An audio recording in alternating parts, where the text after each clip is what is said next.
Hi all. Thank you for joining today's session. Today is the second session under the qualitative data coding analysis course, and we're joined by Dr. Sandhya and Dr. Shreya, who are the lead faculties for this course. So without further ado, I will maybe start sharing my screen and pass it on to Shreya to start the session. So,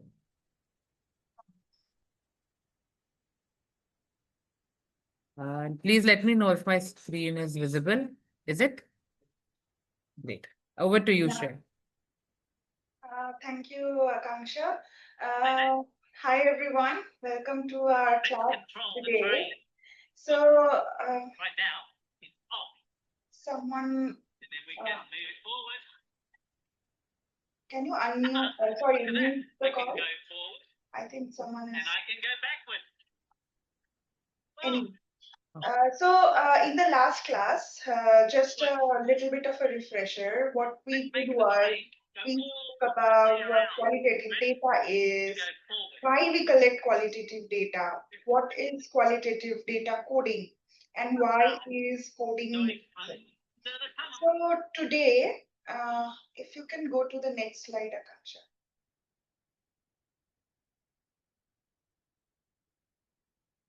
So today we will be discussing about the different ways we can code and what are the processes that are usually involved.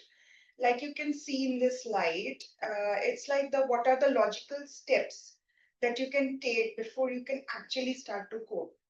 The first is the processes you prepare your data.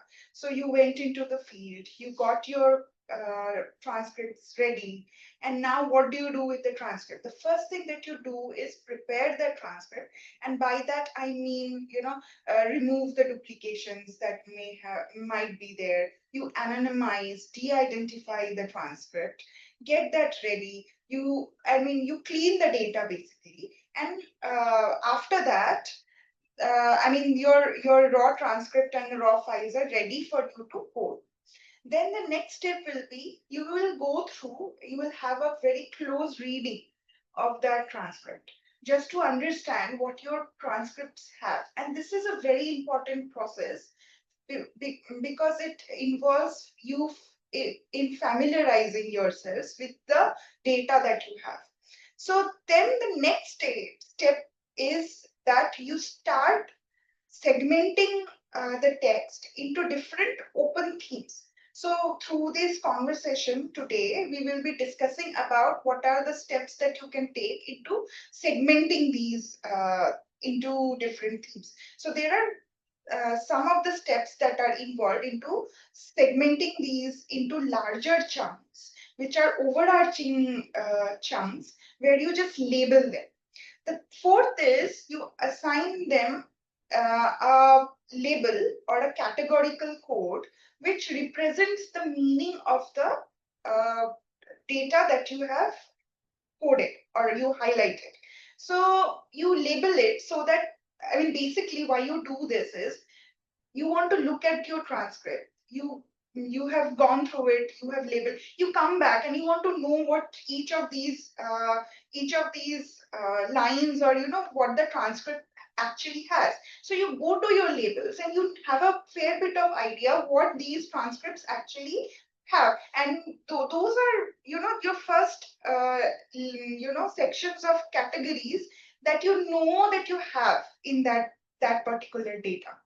Then this fifth thing is, and which is also a very important thing, so you continuously revise these codes. So suppose you start coding with one transcript, and suppose it is with one of the stakeholders, which is a frontline health worker, and you assign these labels in the first step. You familiarize with the next other bits of your transcripts with other stakeholders, suppose a PHC doctor or anybody else, and you start to see that maybe what you have coded for the ASHA worker, it will be better if you label it in a different manner. It will be better, it will be easier for you to collate later. So what I mean to say is there is an iterative process and it's a continuous one. So you keep revising and refining these category systems. So, I mean, do any one of you have any questions here, or if Sandhya, you want to add something to what I just said? No, I think it's good. Maybe we should go on to the other slides and then people can ask questions. Yeah, yeah, sure. So, Akanksha, if you can move to the next slide. Yeah.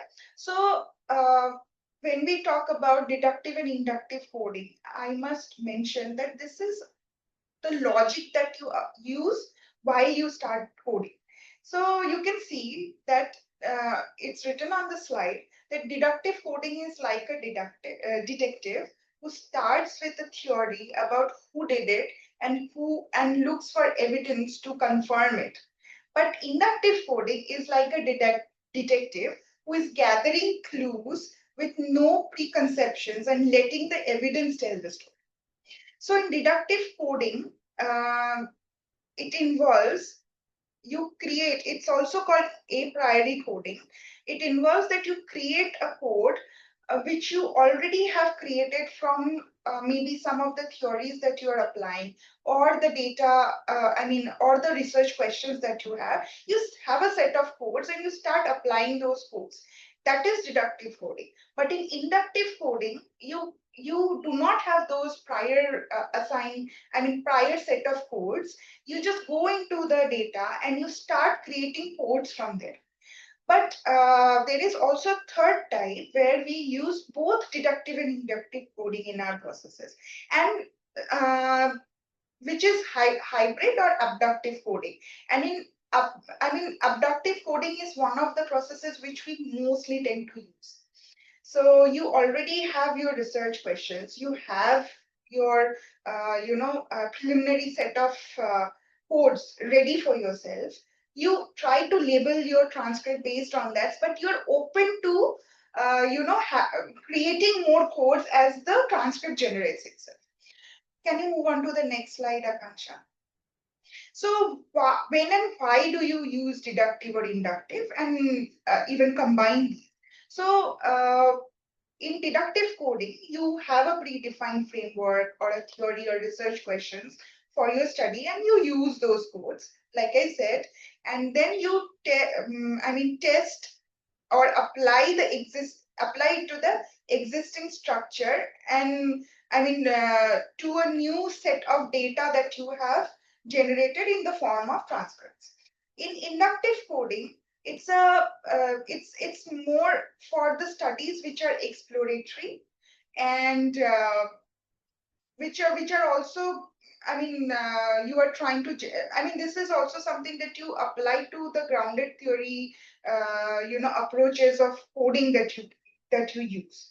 So you explore new intervention, and you apply it to those where you're exploring new intervention, you're exploring new behavior or a social process.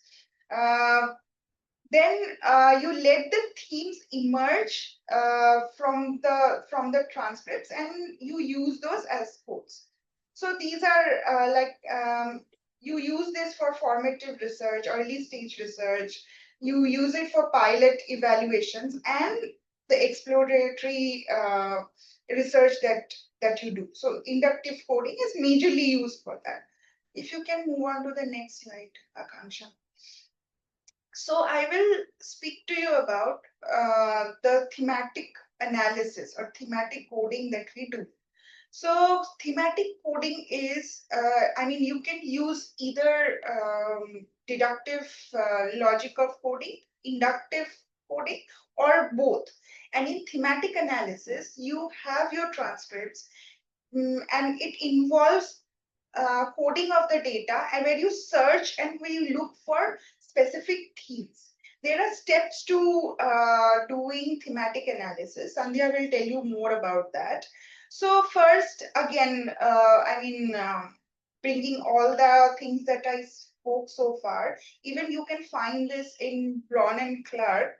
I can share, we will be sharing readings by, Braun and Clark. So for what you do for thematic analysis is you familiarize yourself, then you generate codes, and then you look for themes and the underlying patterns and meanings over there, which And then you review those themes and you start making it more defined, and eventually you come up with the set of themes which you have generated from the transcripts. Can you move on to the next? So yeah, over here you can see these steps. You have this selection of codes as first steps where you have the transcripts and you familiarize yourself with the data. Then you start assigning keywords like the labels or some categories. You start assigning those. In the third step, you start coding. You start assigning codes. And then you bring the codes together and you start looking for themes which are more overarching and defines most of these codes. And you start clustering them together. In the fifth stage, going back to the themes, you start conceptualizing on that. And then in the sixth stage, you have your conceptual model. So this is how usually a thematic analysis flows. Can you move on to the next slide? Okay, so this is thematic analysis for now. I mean, if you have any questions, you can start dropping them in the chat. But I will also hand it over to Sandhya to walk you through what open, axial, and selective coding is. Thanks, Shreya. So Shreya just gave you an overarching view of how this is done, and now we will really break down into the smaller details so that it's easy for people to understand how exactly to move when you have qualitative data. Can we have the next slide, please? So basically, the steps that you do when you are doing coding and coming to the thematic analysis is you begin with what Shay already referred to as open coding. We also discussed this in our previous lecture, in our previous class. And actually, codes are the foundation of all qualitative analysis because they help you to break down your data. They help you to tag your data. And this is just the first step. After that, what you have to do is this step also can't be random. It has to be done in a very structured way because you will have large volumes of data and you don't want the data to overwhelm you. You don't want to say, oh my God, like, okay, this is so much of data. How do I make sense of it? So the codes really help you to do it if you're doing it in a structured way. And there are three steps which help us to manage, organize, and think in a very systematic and strategic manner about the data that we have. So the first is open coding. The second is what is called axial coding, also categorization. Shreya just referred to it in the previous slide. And finally, you have selective coding where you're generating the themes. So all of these three methods that we are going to be discussing are inductive methods of coding. What Shreya just mentioned in a previous slide, where you're not coming in with any set framework. You're letting the data show you the story. So it's all inductive, and usually it is used when you want to develop theories from your data. So you want to develop some new theory or even reinforce an older one, then you would use these steps. And it's very important to remember that there's no fixed roadmap. You are going to be creating the roadmap along the way. And as Shreya said, it's an iterative process. So it is fine to go back after reading more codes and say, okay, this doesn't seem exactly what I thought it is. So maybe I should rethink. So it's a process which you yourself are creating. Nothing is fixed or set in stone. Can I have the next slide, please? So then what is open coding? So open coding is your first step where you try to make sense of your data. It's also called initial coding, and it helps you with identifying patterns. So how do you open code? So first, as Shreya already mentioned, read your data carefully. There is no shortcut to this. You must read your data, familiarize yourself with it, know what your data is about. Then you break it into small pieces, meaningful segments, and these could either be a word, it could be a phrase, it could be even a full sentence. Then you assign each of them a code or a short description with a very clear definition. So each segment you give a short description and a clear definition, which is what is called a code. Can we have the next slide, please? And why do we break it up like this into codes? Because again, as Shreya mentioned earlier on, codes will help you to compare and contrast things in your data which are similar and things which are different. So it helps you to draw a pattern. And this process of looking for a pattern in your data using codes is called the constant comparison method. This is very useful because it helps to minimize any of the biases that we as human beings have. So we see the big difference between qualitative and quantitative data is that we have our own values, we have our own thoughts, we have our own beliefs. And it's natural as human beings that when you go and see a set of data, your views and your values will kind of color the data. But if you want to minimize that, then you use this method of open coding, where you compare and contrast the different codes, remove any preconceived biases that you have, and you systematically compare the different pieces of coded data with each other. Because then this will allow you to find connections that you might otherwise have missed.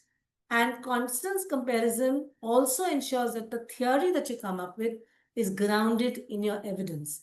It's not based on any preconceived notions or opinions that you might have. It's the story that your data is telling you. That is why a lot of the theories that come out of this process are called grounded theories, because they are based in your data, they emerge from your data.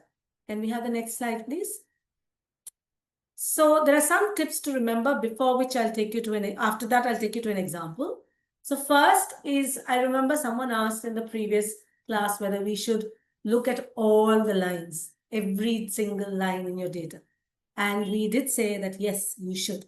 So you should begin line by line coding so that you avoid jumping to conclusions. You work through 2 to 3 sentences, stay focused, try and catch any key details. Then you create codes that capture both the meaning as well as the action. So it's not just what is obviously, visible, a surface level description. You try and also capture things that have some meaning you feel hidden behind it. And then you work with the transcriptions. You see, when you hear a recording, a lot of times you have people are speaking, but they're also pausing. Sometimes they're repeating something. There is a hesitation. Sometimes their voice changes, it's either happy or it becomes very sad. And you can capture that even if you're not doing the interview and you're just listening to the transcript, you can actually capture those nuances. So those are also important things to note down, because this hesitation, a change in tone, repeating, particular phrase can actually signal that this person is either uncertain or feeling some extreme deep emotions. That's very important to capture, because then you will know that this particular phrase means a lot to this participant. So that's also important to keep a note of, because it will help you later on in your analysis. And it will result in more nuanced coding as well as richer insights into the experiences of the participants that you're trying to understand. Can we go to the next slide, please? So I'll give you an example of open coding now. So let's say we are undertaking a research and we are trying to understand the work-life balance in the work from home scenario. Now, all of us are very, very familiar with this scenario post-COVID, especially many companies now work from home for a certain number of days. So there's a snippet of an interview. Let's say you've done a study and you've interviewed someone, and this is what that person has said. So that person says, I'm trying to keep a balance between my work and personal life, but I'm always checking work emails at home. It feels like I'm never really off the clock, and it's annoyingly hard to switch off, Sometimes I feel like my mind is still at work, even when I'm with my family. I do try to set clear boundaries though. For instance, like no phone during dinner, but it's a struggle to stick to these boundaries consistently. Can I have the next slide? So if we were going to do an open coding of this, then the phrase that really hits you or sticks out or something that you feel makes sense is like, I'm always checking work emails at home. All right. And this phrase, when you pick it up, what does it tell you? It tells you that work-related activities are intruding in your personal time and space. So whether it's night, whether it's day, your phone pings, you pick it up to check what the message is, what the email is. So clearly, work, which earlier used to end at the end of office hours, is now coming into your personal free time. The second thing that you can pick up is it's annoyingly hard to switch off. So this tells you that it is difficult for the person also to disconnect themselves. They're not able to break that connection between work and me time. So there's challenges in mentally also separating yourself and detaching yourself from work. Unlike in the earlier scenario where perhaps you left office and then you traveled and then you got home. So, there was a break between your office and you're getting home. And you were not constantly thinking about work. But here, it's becoming difficult for this person to mentally detach from work. Then the next thing that stands out is that I do try to set clear boundaries. So this person is making an effort. They are doing boundary setting. So your code is boundary setting here. And you're trying to, create some work-life balance, make some boundaries so you can distinguish between work and between your personal time. And then the next thing that stands out is like no phone during dinner. So this is one specific strategy that the person is trying to use to create this boundary, to create this work line segregation.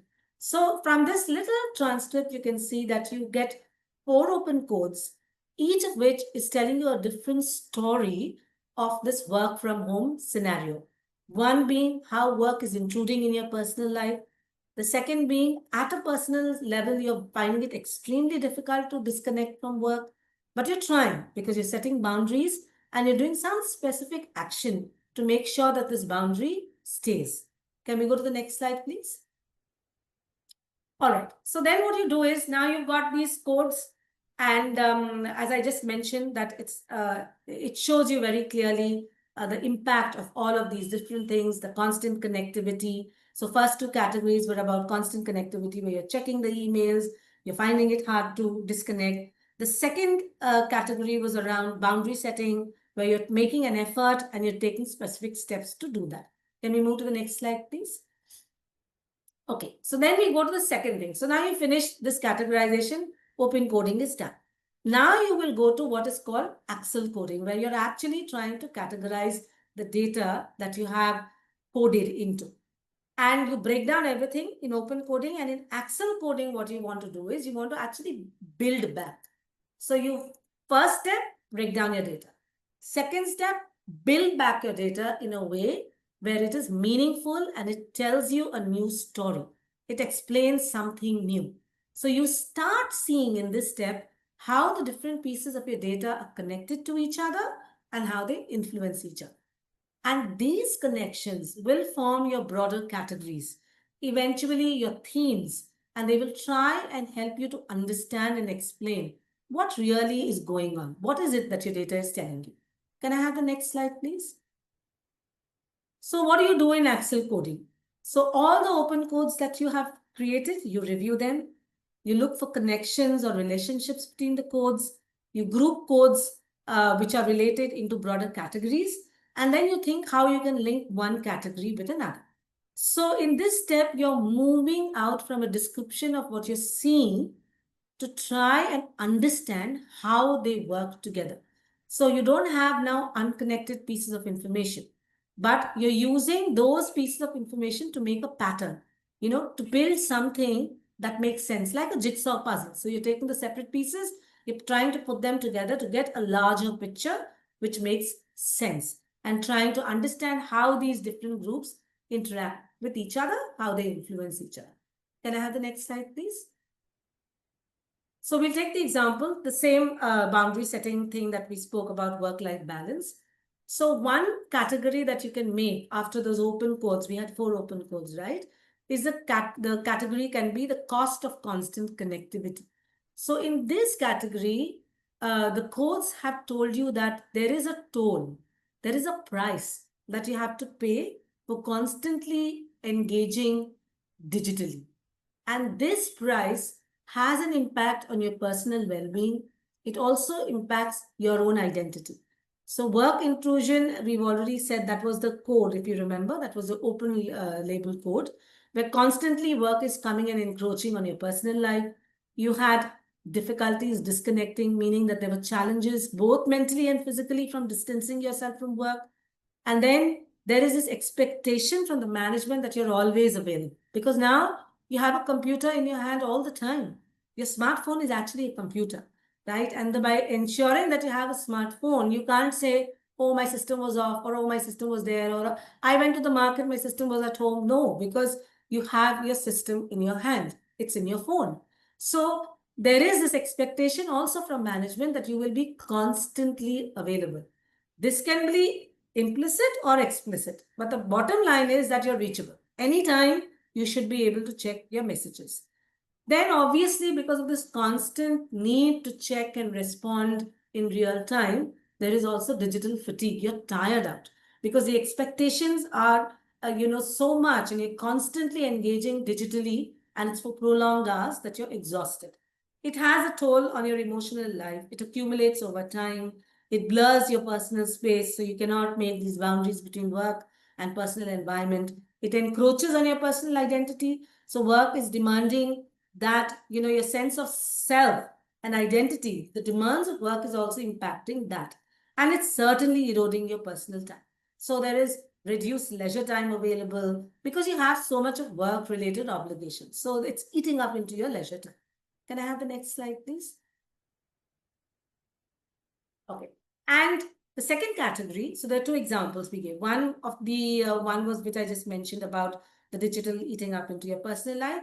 And the second is where you're struggling to create boundaries. So you're trying, that is why the art, but there's a struggle. And there's a struggle to maintain this boundary between work and personal life. So this category really reflects the strategies that this particular individual is employing to try and manage as well as protect personal boundaries in a world where digital work culture, the digital first work culture, has really permeated. So what this person is doing is so we remember we had this boundary setting code.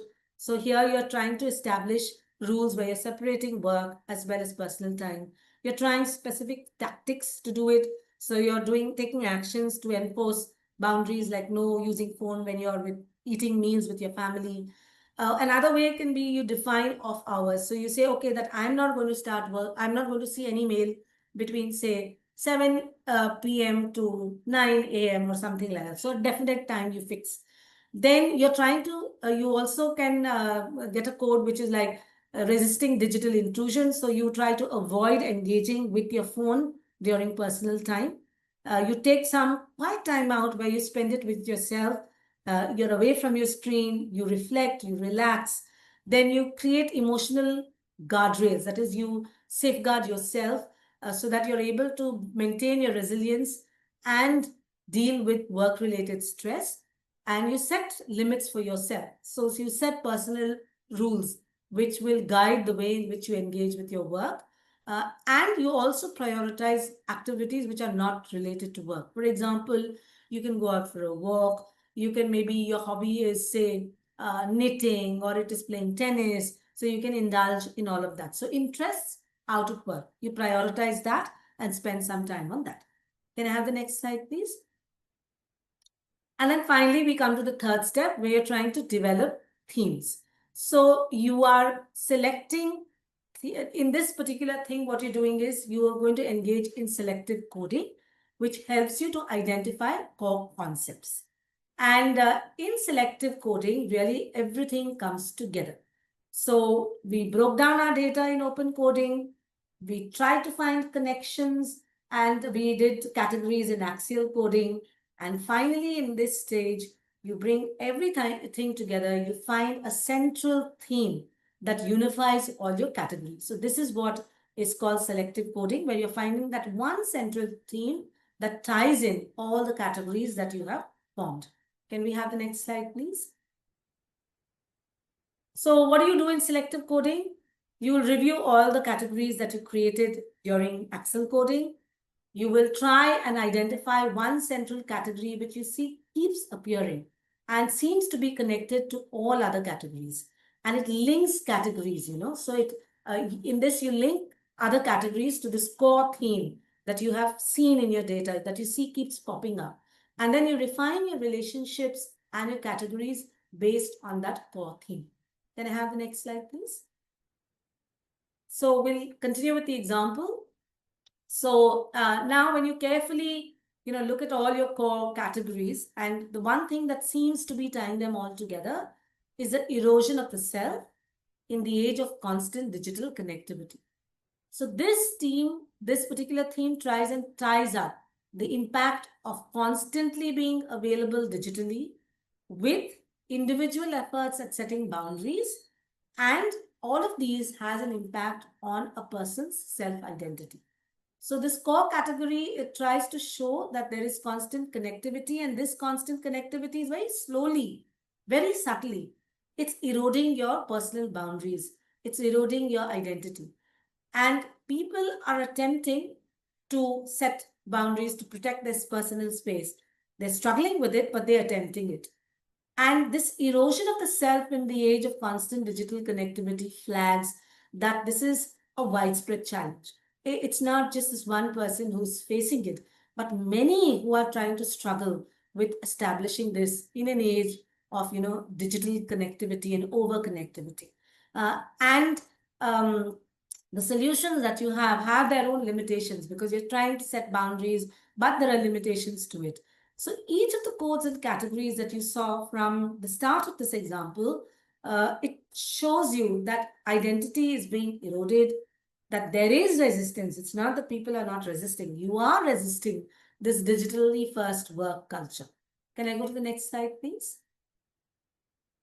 So through selective coding, what you've done is you've got a very powerful insight just by doing this open coding, categorization, and then finally selective coding.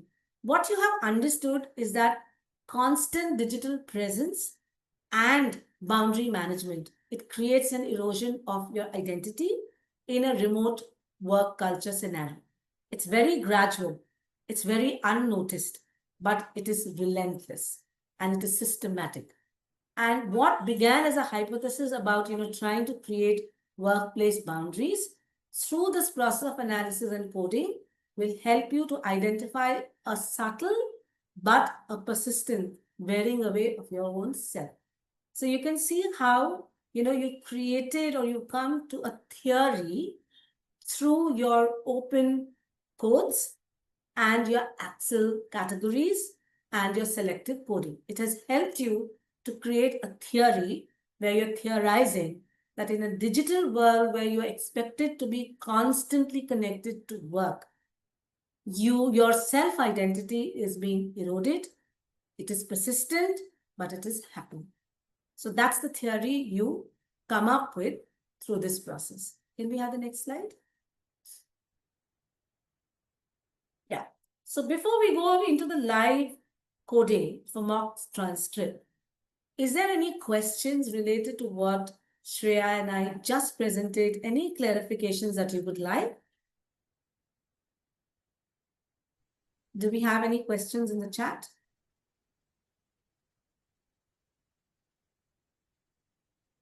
Deepika had a question. Can you please explain what exactly this question is, Deepika? Would you like to speak out? Yeah, Sandhya, I just wanted to understand. Uh, you talked about these emotions, people are repeating words, maybe they mean something else, but speaking out something else. So, but how do we actually document these things? Should we give them a separate code or just, while analyzing and while reporting, actually, we should write there that these might have these emotions and mean this, something like that. No, so I'll let Shreya also to come in here, but usually what you can do is that these emotions will help you to also understand the weightage people are giving to certain sentences or to certain phrases. So you know that this phrase or this particular thing is extremely important for them. It makes a lot of, it's something that they care about a lot. And don't give it a separate code because it will not come out from your data per se, but use it to try and find the theme and try and see how you can, give more weightage to one over the other. Shreya, would you like to jump in here? So I don't have anything, drastically different from what you just said. So basically echoing with what Sandhya just mentioned. So there is a very fine line between you understanding what the data is speaking and also what you want to, try and you don't want to make assumptions also. So there is a very fine line between that. So when you're assigning codes, you feel the emotions are different. So you need to, I mean, I think this comes with the more and more you code, you understand which is coming from the data or you are assigning your assumptions along with it. Yeah. So I'll give an example. Yesterday, we were in the field collecting data and we were talking to women who had used the mental health services that we were providing as part of the Sati project. And both the women were very emotional, like they started crying. Okay. And so when you write up that, then you will not use crying as a separate code, but you will say that for people who recovered from mental illness, they were able to say overcome their ideation related to suicide. They were able to overcome depression. For them, it was a very important achievement. Like it meant a lot for them. So that is how you would write it out.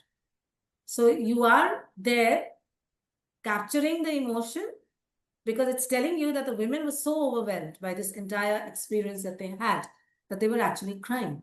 And you can write it in that way that, for participants who recovered, this road to recovery and the journey to recovery and the final recovery stage that they talked about was something that they held very dear to themselves because, it showed a path of how they could move away from suicide ideation, from depression, and to come to a phase where they no longer had any of those thoughts of self-harm. So that is how I would do it. Okay, thank you. We have Maruf's hand raised. Do you want to unmute and Yeah. So two small questions actually I was having in my mind. One is Sandhya, when you said that you try to look for the meaning, I mean, not just what is written, not the surface level things. And then we were also discussing at some point that we do this process so that a bias of a researcher is not coming in. So is it possible when you're trying to look for these meanings and you're still, there is a tendency that every person has to interpret certain things in their own way, to that these bias comes in? And then other thing is there will it make any difference in the coding process if people use English as a language, say, I mean, it's not primary language of theirs, and then everyone has different way of using English. So if different people are coding, will it make too much of a difference in the process? Okay, so I will take the English question first. Now, in the end, you will have to get all the codes. See, you can do coding in regional language, right? But if you are eventually wanting to bring out a paper or a publication, it will also have to be in a language which others can understand. So let's say if it is in Hindi or Telugu and it has limited readership. There are also limited journals that publish only in Hindi or only in Telugu. So you will eventually have to do a translation of your codes. And yes, I agree that when you do a translation, there are some nuances that are missed out. So it is for the researchers who know both language well to go through the transcripts, what Shreya mentioned about data cleaning, where you know that this particular code or this particular phrase is used in a different sense when you're using, it's an English phrase, but it's used in a different sense in the language Telugu. So you use that phrase and you mean something else. Like for example, in yesterday's interview, the woman, all three people we spoke to told us that after, they felt better, they took the medication, they felt better, they were able to, in Telugu, they say, free ga mem matladam, or like we were free and we were able to mix down. Now, the free doesn't mean like free as in free bird or free as in free from being tied up. It means that now they felt, well enough to go and just mingle with people, to, to have, to just socially interact with people. So you will need people who know the use and the nuances of a word and then put it in brackets. That is important. Like in Hindi also, you might have the use of the word in a certain way, which doesn't mean the same thing when you translate it. So those nuances should be there. In many quotes, what we do is that we actually give the quote in the language, Roman script, and then we do a translation. That is also good practice, because then the essence of what you're trying to say is still retained. So the sentence is still in Hindi, written in Roman script, and then in bracket you translate. That is also accepted practice. In fact, it's good practice. So that's the one thing. And biases. Well, Shreya, do you want to come into this before we address the bias? Yeah, no, I mean, I have nothing else to Yeah. add what you just said. So the biases, Maruf, a lot of qualitative researchers, they do what is called reflexivity, which is where you examine your own values, your own maybe principles, your positionality, and then so that is one of the limitations that you state up front, that I come from this particular position. So it's quite possible that the way in which I am looking at the data would not be perhaps the way in which somebody else from another social situation is looking. But stating those and acknowledging them upfront is important. And you should constantly interrogate your own position versus the position of the people with whom we are doing research. Shreya, you want to come in here? Yeah, I completely agree with what Sandhya said. So it is actually very important these days when you are writing your paper, you state upfront your positionality as a researcher. Like for example, the field setting that Sandhya have been speaking about. She is working with women. She is working on mental health, and over there she is a woman in the field speaking to women. She is, she speaks Telugu. So these are her position. And where if I go into the same setting, although I'm a woman, I don't speak Telugu. I mean, these sorts of nitty-gritties are absolutely important to be aware of. And not just that, if you are trained psychiatrist who is trying to do your field work, if you are not a doctor, medical doctor trying to do your field work, your positions are going to be very different. How you understand the data is going to be very different. Realizing that is going to help with the existing biases that you might bring into, coding or understanding your data. Okay, Do okay. you have any other Thanks. questions? Yeah. Hemant? Uh, Hi Shreya, I just had one query regarding my own research that I am using grounded theory study, and I wanted to know that say we are having different approaches of grounded theory, starting from Glaser and Strauss, and then Strauss, Corbin, and then Sharma.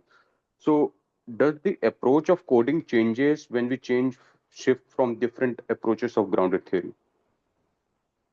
So, I mean, see, for grounded theory, if the approaches are different, I think you will be looking for different things in your data. And some of it, even though we are open coding those, when you are generating things, you're also trying to align with what the research questions are.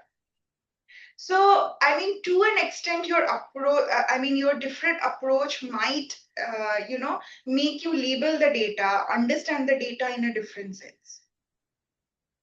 So,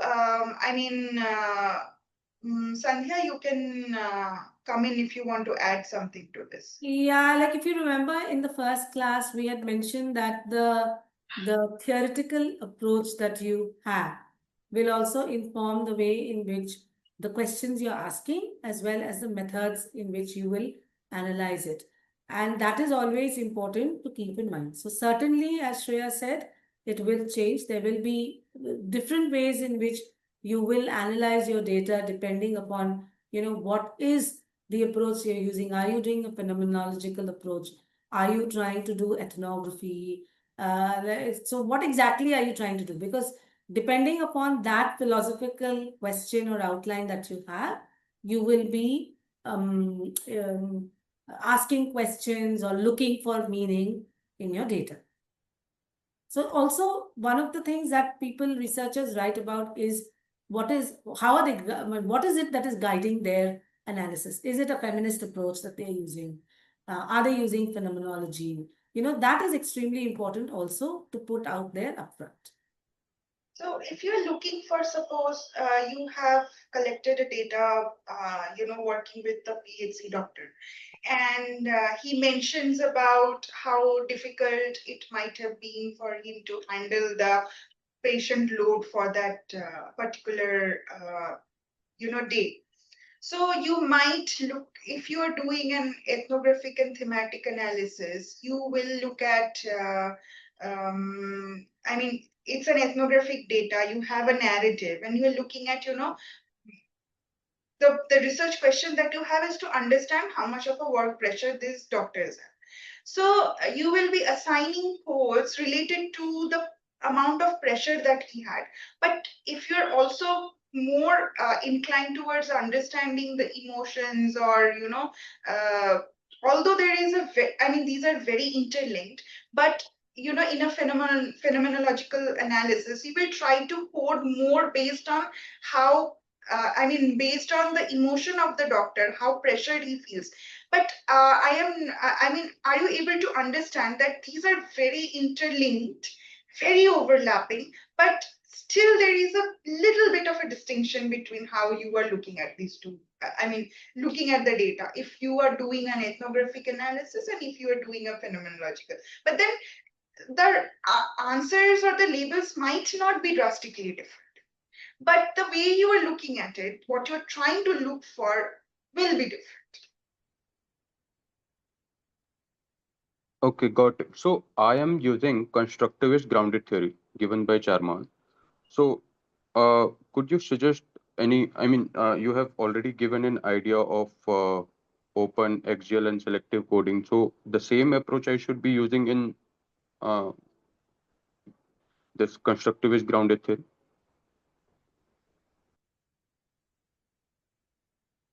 Yeah. Okay. Sandhya, if you want to take this. What was the question again? Sorry, I was responding to Usha's question. Can you just repeat the Yeah, question? so what Hemant is asking is, he has a constructivist grounded theory approach, which he's using for, analyzing his and coding his data. So should he follow the steps, open, axial, and selective coding? And my answer will be yes. Yes. So whatever you do, this is the process. The first step is familiarize yourself with the data. Yeah. Second step is start labeling, and labeling is open coding basically. Then you start to, like Sandhya said, you deconstruct, and in axial coding you try to rebuild it, and then you move on to the selective coding, which will be your last conceptual thematic outcome of the coding analysis. So it's like, the process is the same. It is like you would, when you were, say, let's say you're building a house, you will still stack brick upon brick, no? And you will cement it together. And you might build a 2-story, a 3-story, a 1-story, but the basic things are the same. So that's how it is. So I think we have, okay. Okay, thanks. So we don't have much time left. We want to spend quickly a want lot to of time yeah, on the just live flash that coding. once, and then because this is related to your homework, so I think we'll quickly just do a little bit. Right. So I will share my screen.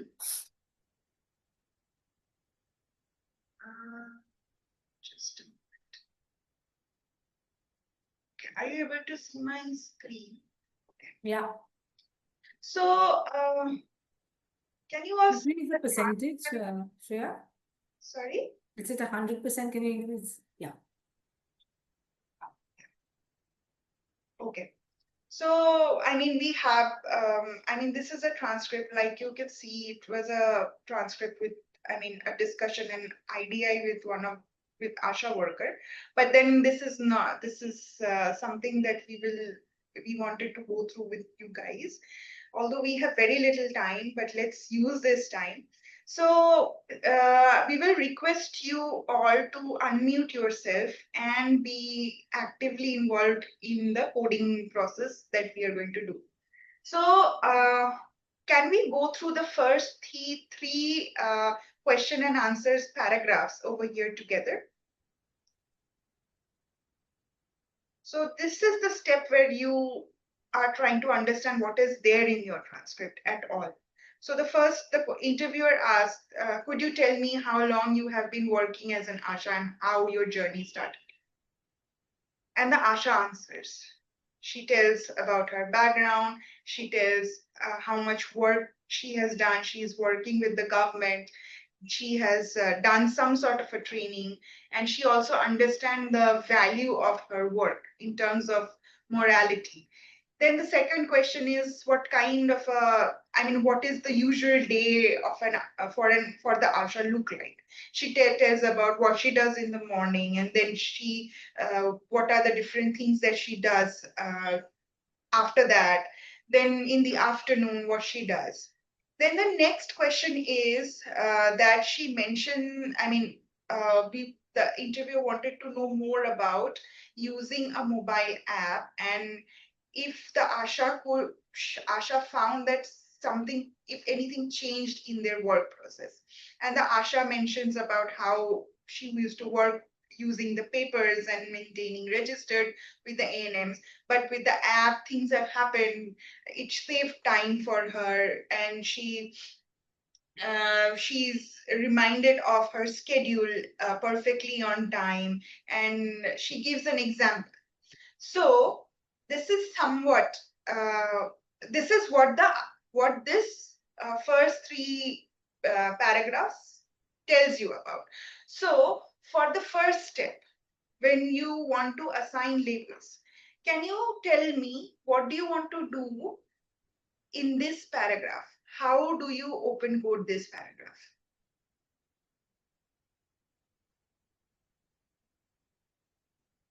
Any one of you, please volunteer. Let's do this exercise together.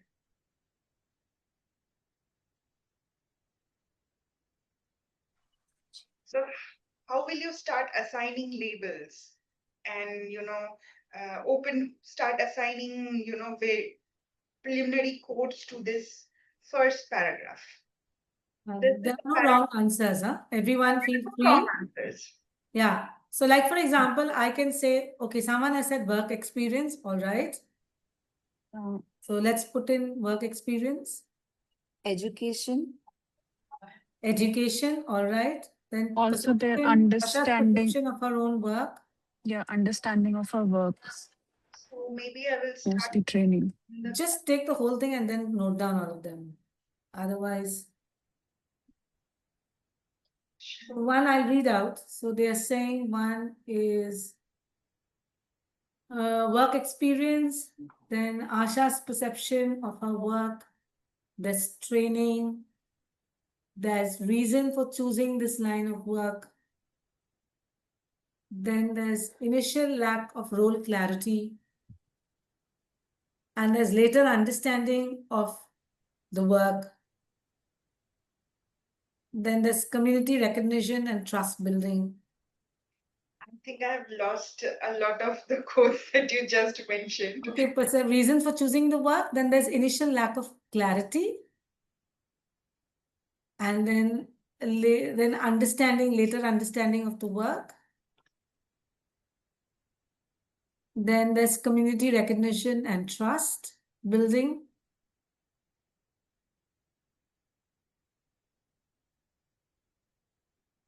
Then there's importance of work Community's recognition, and trust building. Then there's importance of work. Then there's connecting health and communities. connecting All right, that is it. Now people have gone into the second one also. communities. So we were only doing the first one, right? So the other ones which are there are more for the second one. But do you want to comment on any of these, Shreya, before we go to the second one? Yes, so let's break this down together. Okay. So the first part, I have been an Asha for almost 10 years now, and I was selected after completing my 10th class. At first, I didn't understand much. I just thought it was some government work. So there are two things happening in this, three lines. First, I have been an Asha for almost 10 years and I was selected after completing 10th class. This is a background information of the Asha. All right. Then the second one that you have, at first I didn't understand much. I just thought it was some government work. So she is assigning that, this is, although this speaks about her background, but this is something, this is one of the reasons that she must have joined as a ASHA worker. And the reason is she thought it's a government work.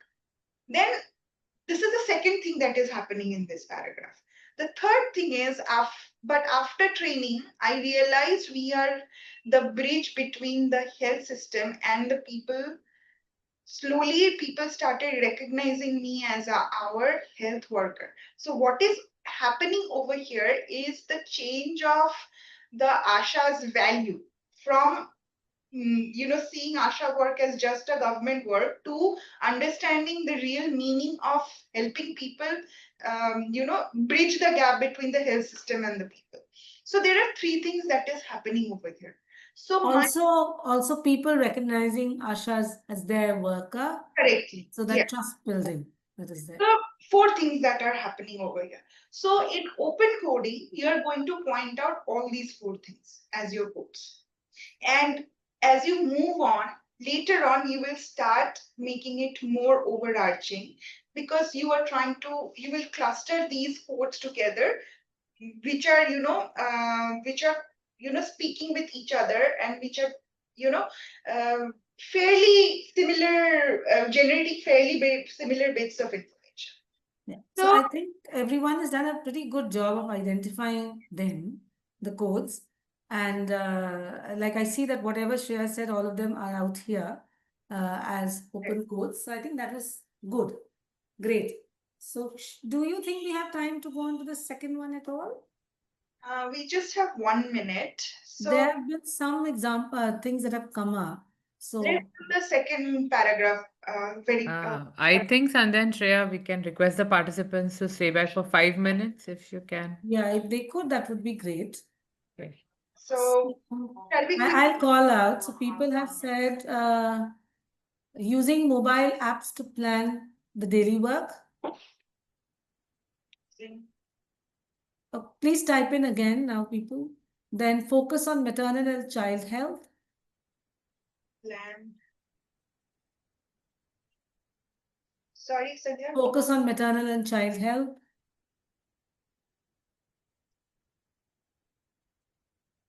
Uncertainty about workloads.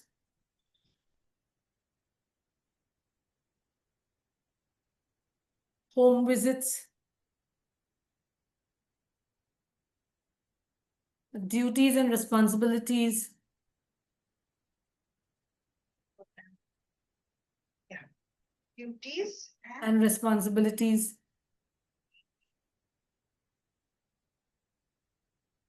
Benefits of a digital platform.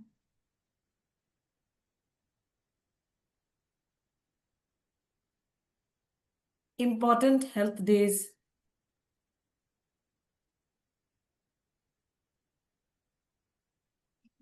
important Health days. challenges at work, and 2, 3 things which I'm combining into. So there's working hours round the clock, no work boundaries, working 24/7. No work boundaries. Yeah. I'll club those. Yeah. All right. So over here, I'm really sorry for all the errors That's okay. in my typing. So let's. Okay, there are a couple more which I think are important. So one is someone saying it's tells us about the Asha's daily routine, then interdepartmental collaborations, Interdepartmental collaborations. and someone wrote barriers in digital app.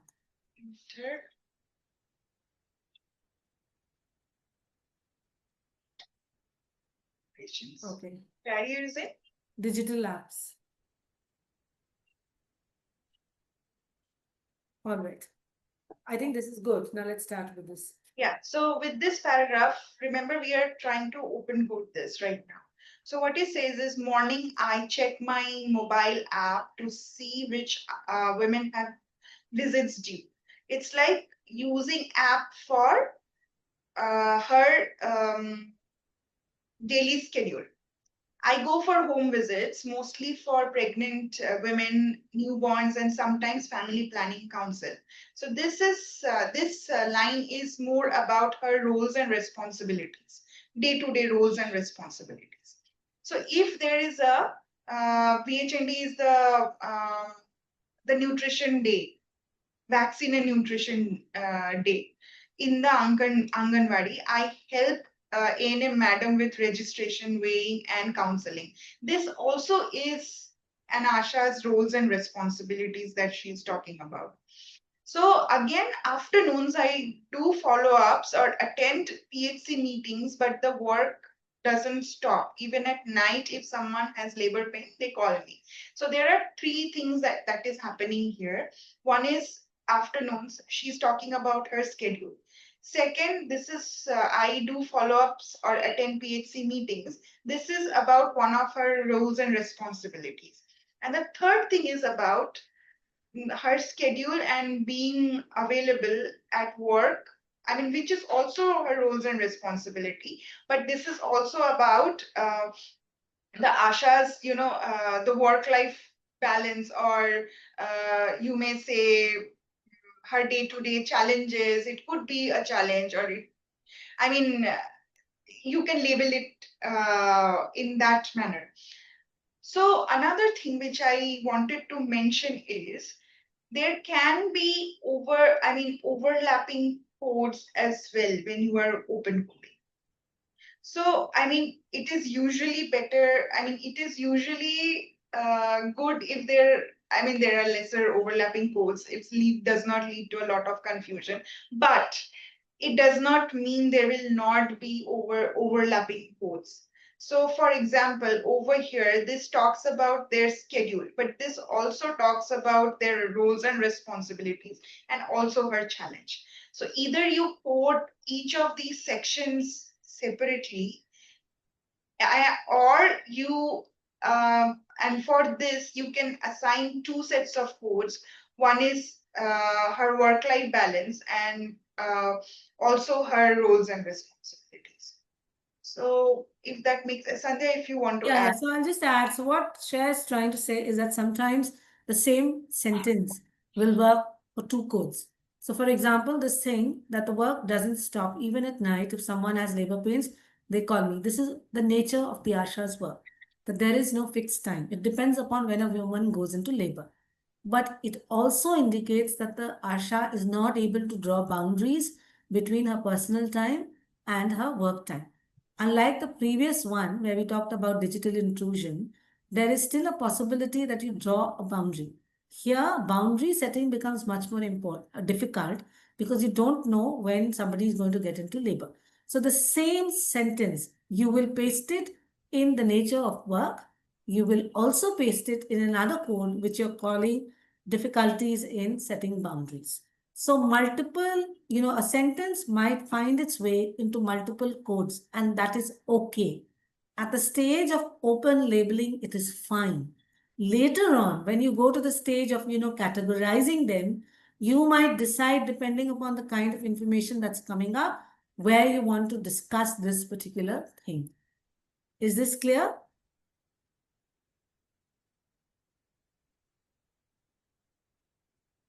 Color coding, how do you color code if it's for two different codes? You put both colors. So if you're going to do color coding, then you put both colors in brackets. So you know that this particular code is valid for nature of work, which can be, say, yellow.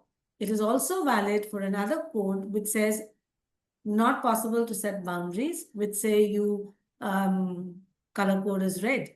So both color codes you can put in brackets. So I will quickly show an example. This is what you have to do. This is the code book that you prepare. Okay, denoting which color means what. Oh.